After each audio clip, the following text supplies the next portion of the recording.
বাংলাদেশের ছেলেদের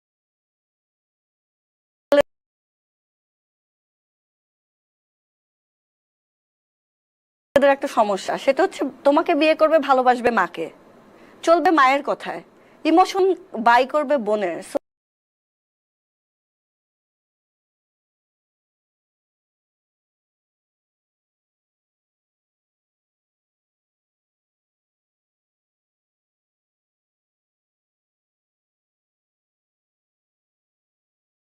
আমি দেখি না, মাকে ভালোবাসায়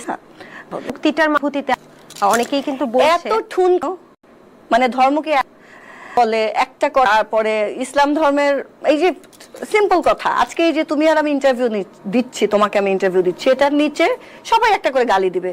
কোন ধর্মে লেখা আছে যে গালি দিবে মানুষকে? কোন ধর্মে জায়েজ? ইসলাম ধর্মে তো নাই। কোন ধর্মে you are allow to give your opinion like this? বলো তুমি আমাকে। তা সেটাতে পাপ হচ্ছে না?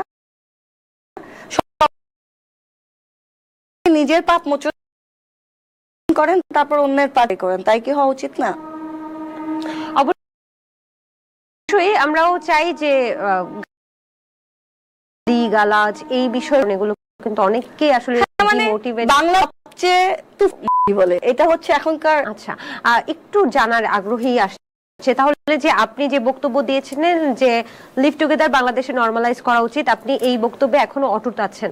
করা উচিত বলিনি, হচ্ছে বলেছি। হচ্ছে, আমি বলিনি করা উচিত, আমি বলেছি লিভ টুগেদার বাংলাদেশে নরমালাইজ করা হচ্ছে।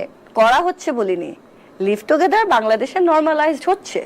এটা এই বক্তব্যে আপনি অটুট আছেন? অবশ্যই, কারণ এটা তো হচ্ছে, এটা তো রিয়ালিটি। তুমি কি সত্যি কথা ডিনাই করতে পারবা?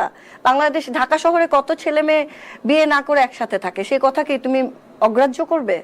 মিথ্যে কথা বলবে যে থাকে না?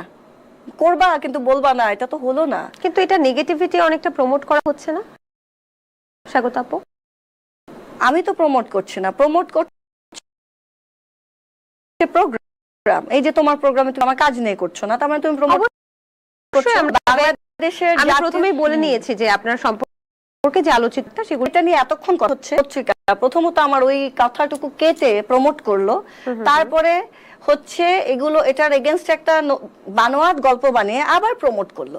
এই যে এতগুলো পত্রিকা টাকা কামালো আমাকে গালি খাইয়ে, তাকে আমাকে একটা পয়সা দিয়েছে?